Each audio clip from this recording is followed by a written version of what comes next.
seorang yang mengucapkan la ilaha illallah, dia harus mengerti bahwa pada kalimat yang agung ini itu terkandung di dalamnya dua rukun.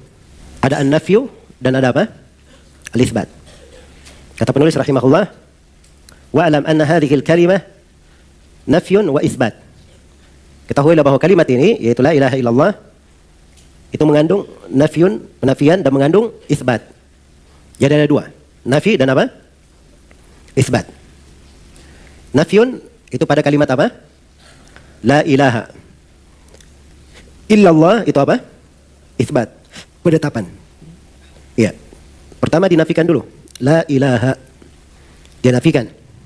Apa yang dia nafikan? Hah? Dia nafikan segala yang diibadahi kecuali Allah Subhanahu wa ta'ala. Itu penafian namanya. Nah. Dan isbat, wal isbat, itu artinya dia isbat ibadah itu hanya untuk Allah semata, la syarika lahu. Muthbitan al-ibadata lillahi wahdahu la syarika lah. Dia tetapkan bahwa ibadah hanya untuk Allah Subhanahu wa ta'ala, tidak ada syarikat baginya. Jadi ada dua, ada nafyu dan ada apa? Ada isbat. Pertama dia nafikan nafyu, segala yang diibadahi selain daripada Allah. Apakah yang diibadahi itu benda mati, yang diibadahi itu hewan, yang diibadahi itu tumbuhan, atau yang diibadahi itu ya makhluk, apa saja yang diibadahi selain daripada Allah Subhanahu wa ta'ala, maka itu wajib untuk apa? Untuk dia nafikan. Dia berlepas diri darinya. Dia berlepas diri darinya. Ini an-nafyu. Dan yang kedua adalah apa? Al-itsbat. Dia tetapkan bahwa yang diibadahi hanyalah Allah semata. Jadi kalau dia hanya menafikan, berlepas dari yang diibadahi selain daripada Allah, cuma berlepas saja, tapi dia tidak tetapkan bahwa dirinya hanya beribadah kepada Allah, itu belum bertauhid. Belum bertauhid, belum bersyahadat la ilaha illallah. Sebagaimana sebaliknya, kalau dia tetapkan bahwa ibadah itu hanya untuk Allah, tapi dia tidak memusuhi apa-apa yang diibadahi selain daripada Allah. Dia tidak berlepas diri dari segala yang diibadahi kecuali Allah. Maka ini dia belum bertauhid. Jadi tauhid itu mencakup dua hal sekaligus, nafi dan itsbat. Itulah la ilaha illallah. Dua rukun di dalamnya harus dia kumpulkan. Ada nafyu dan ada apa? Ada itsbat. Ya, inilah agama Islam. Inilah agama para nabi dan para rasul. Agama para nabi dan para rasul. Sebagian manusia sekarang ada yang ingin merubah dari pokok-pokok agama. Dia rubah dari mana kalimat la ilaha illallah. Akhirnya dia masuk ke dalam ucapan bahwa agama itu semuanya benar. Dia masuk ke dalam menganggap bahwa seluruh agama itu benar. Ya, dan ini kekafiran yang nyata. Dan ini bertentangan dengan mana apa? Bertentangan dengan mana la ilaha illallah. Dan musibah pada mereka ini, mereka menganggap bahwa kalau kita menetapkan yang diibadahi hanyalah Allah, dan apabila umat Islam ini dari keyakinannya adalah kafir terhadap segala yang diibadahi selain daripada Allah dan memusuhi kesyirikan dan penghuni pelaku kesyirikan, mereka ini menganggap bahwa itu tidak ada toleransi. Mereka anggap tidak ada apa? Toleransi. Dan ini kebodohan yang sangat bodoh. Dan dangkalnya akal pada seseorang. Sebab agama ini, agama Islam yang dibawa oleh Nabi sallallahu alaihi wasallam ini sudah berjaya dari masa Nabi sallallahu alaihi wasallam. Dan Nabi sallallahu alaihi wasallam sendiri ketika beliau berkuasa di Madinah, ada orang-orang Yahudi tinggal di kota Madinah. Dan mereka tidak dizalimi, padahal keyakinan Nabi dan para sahabat ini keyakinannya tidak pernah berubah. Jadi harus dibedakan antara masalah interaksi dengan manusia dengan masalah keyakinan. Dibedakan antara dua hal, jangan dia campur-campur. Karena ingin mencari ridha orang lain, akhirnya dia rusak dari apa? Dari keyakinannya. Ini yang keliru.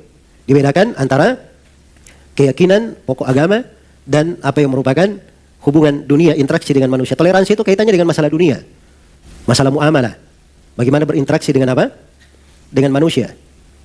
Ya, adapun masalah agama, inilah agama.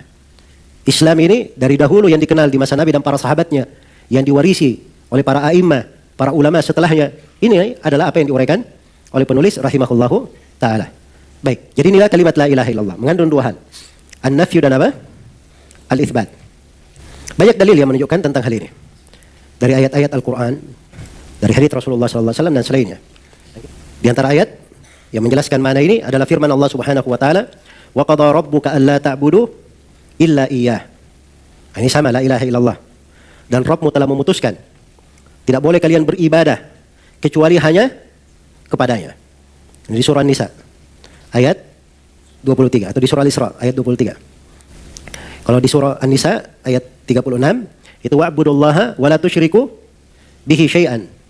Beribadahlah kepada Allah dan jangan kalian berbuat kesyirikan dengannya dengan sesuatu apapun. Digabungkan dua hal, beribadah dan tidak boleh berbuat apa?